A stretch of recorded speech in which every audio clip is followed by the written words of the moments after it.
As we come on the air here at 6 o'clock, we are live following breaking news in Lakeville. The BCA on the scene of a death investigation. We're going to have the latest from Michelle in a few minutes. Plus, a major day in the traffic department as thousands of Minnesotans hit the road and the skies for Memorial Day weekend. On top of all of that, thousands of fans are set to descend on downtown Minneapolis tonight to watch the Wolves in Game 2 in the Western Conference Finals. But before we get to all of that, John is also tracking some major rain coming towards our Twin Cities metro. Yeah, I mean, it's a lot heavier because the severe storms in Iowa are still ongoing. So that actually means that our leftover storms are going to be a little bit more on the intense side. So there is no severe weather in here, but downpours likely, and you can see approaching the metro. You've got 20 to 30 minutes. If you want to leave right now and have a dry drive to work, go ahead. Over towards Litchfield, it's coming into 94 as well. Melrose, Alexandria, and St. Cloud. This is just very heavy deluge type rain up there.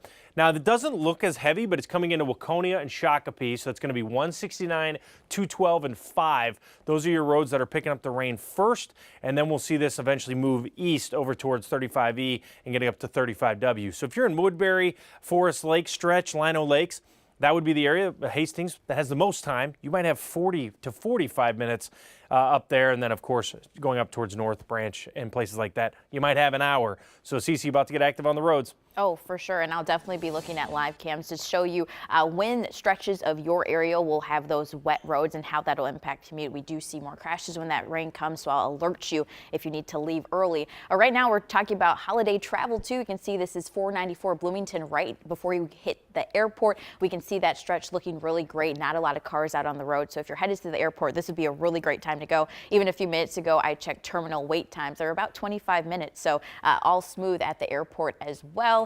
Otherwise, across the metro, things looking really great. If you're headed out the door within the next 15 or so minutes, you should be good out on the roads, but I'll definitely be talking about some construction projects and more drive times throughout this hour. Jason. All right, Cece, thank you. So before we get to our top stories here, we need to tell you about some breaking news that's happening right now. In the last 90 minutes, the BCA arrived on scene of a police investigation happening right now in Lakeville. It's happening near 172nd Street and Usina Place in a neighborhood with a lot of connected townhomes. We can confirm there's been a heavy police scene there for the past couple of hours now. So let's check back in with Michelle Beck, who's been talking with police on the scene. Michelle, what can you tell us? Yeah, Jason, Alicia, we're just getting the first drizzle of rain here and heavy winds. So this isn't going to make things any easier for investigators here on scene right now. You can see state authorities from the BCA here behind me, as well as Lakeville Police, all eyes on this home here behind me. Take a look at how their investigation has turned out thus far. It started at 11 p.m., so we're now at about 7 hours into this investigation. And the police chief confirmed with me this is a death investigation. No officers were involved, but they have taken a suspect into custody, and all that happened in Rosemount. The suspect being taken in Rosemount, just northeast of where we are in Lakeville. Now, all this started with a call for help. The 911 caller, the police chief says, found evidence of some type of assault inside the home. That's the chief's words. We know the caller was not involved. And Jason, Alicia, there is so much more that police do not know about what happened, but that is certainly going to give us some insight about how they'll proceed into this investigation. I'll have those details coming up in the next 30 minutes. All right, still a very active investigation out there. All right, Michelle, thank you. Stay with us here. We're going to be updating you on this breaking news story as new information comes in. You can track our live coverage on air and online at KARE11.com and on our KARE11 YouTube page. 6:04 here on your Friday. Another big story we're following right now. Over the next 12 hours, millions of people will either be hitting the road or heading to the airport for the Memorial Day weekend. So Cece is breaking down the best time to leave the house to beat all that traffic out there. Cece. Yeah, lucky ducks out there heading out for vacation. Let me know on social media where you're headed. I'd love to know. But this is expected to be the third busiest Memorial Day weekend since 2000. AAA is saying to leave before 11 o'clock this morning. Worst travel times to be on the road this weekend are between 3 p.m. and 7 p.m. That's on Sunday and Monday. Safe travels. All right, Cece, thank you. Just got to time out everything properly. And if you need to fill up the tank before you hit the road, expect to pay around $3.33 for a gallon of regular across the state.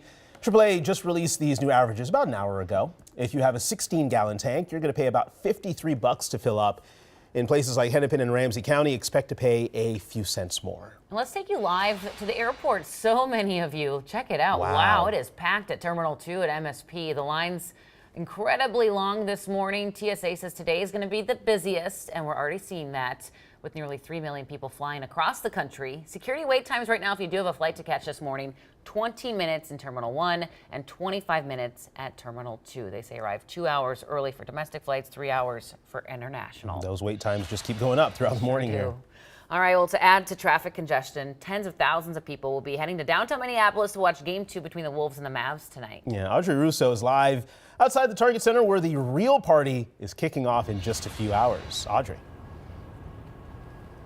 Yeah, it's the Timberwolves block party, and I'm going to tell you to get here early. This is why I got the best seat in the house. You can see behind me this completely empty parking lot is closed for the morning, and there's a good reason for it. This is where they're going to start setting up for the Timberwolves block party that starts at 4 o'clock, so in about 10 hours from now. And if you like the sight of an empty parking lot early in the morning, you better get used to it, because the team says that they want to host a block party like this every time there's a home game for the rest of the season. Now, take a look at this map. It'll just give you a better understanding of where it is in relation to the Target Center on 1st and 6th, the corner right there. Now, the block party begins at 4 o'clock. When you get here, there's going to be food, entertainment, drinks, and then once the game starts at 7:30, there's going to be a big TV screen where you can watch the entire game, so it transitions from a pregame to a little bit more of a watch party. Now, we talked to the Timberwolves COO, Ryan Tanke, about why he wanted to host this event and why he wanted to create a unique space for this moment in time. This isn't a bandwagon, this is a party bus, and we want everybody to be a part of that journey with us. And so this expanded space and expanded party area just creates another gathering space for people to come. Now, the event is free, which is the best part, but you need to download the Timberwolves app. When you go in there, every individual app user will be able to request up to 4 tickets for this event. It is free, but again, they just want to make sure that they're keeping things safe with capacity, so you need to present a ticket when you arrive at the block party. Again, it starts at 4. I'm here a little bit early. Coming up, we'll have more on the inspiration behind this event, but for now, I'll send it back to you. Sounds like a good time, especially if you can't get a ticket into the game. You Yeah, can still be part of the fun atmosphere. Yeah, Audrey. save us a spot out there, Audrey. Looks like there's one extra. Calls it. Mine. Thanks, Audrey. Here's a look at the schedule for the series. The team's going to Dallas for the next 2 games, Sunday at 7 and then again Tuesday at 7:30. If there's a game 5, it would be back here next Thursday at 7:30. Well, this morning, members of the Minnesota National Guard are on their way to help in the search for 2 missing canoeists in the Boundary Waters. The governor signed an executive order that will allow the Guard to transport equipment to the area. Last weekend, 4 canoeists went over Curtain Falls inside the BWCA. 2 men who are from the Twin Cities area are still missing this morning. So far, search teams have been using airplanes, drones, and underwater robots to try to find them. In about 7 hours, we'll hear from the victim of the hit and run at a Minneapolis mosque. The incident is being investigated as a bias crime. So take a look at your screen right now. This is hard to watch. This is video of the incident in the Al Hikma Islamic Center's parking lot on Wednesday. You can see the minivan speed into the man who is then sent into the air. He is now out of the hospital recovering at home. We are told a suspect is in custody. The center says it's not their first encounter with the suspect. They tell us they've called police on them more than 20 times in the past 4 years. If you have a high school senior about to graduate, you have to hear this warning, this new warning from police here in the Twin Cities Metro. I'm Ian Russell. The Eden Prairie Police Department is warning about a game high schoolers are playing called Nerf Wars. It involves students forming teams, hunting each other down, and shooting them with Nerf guns to eliminate them.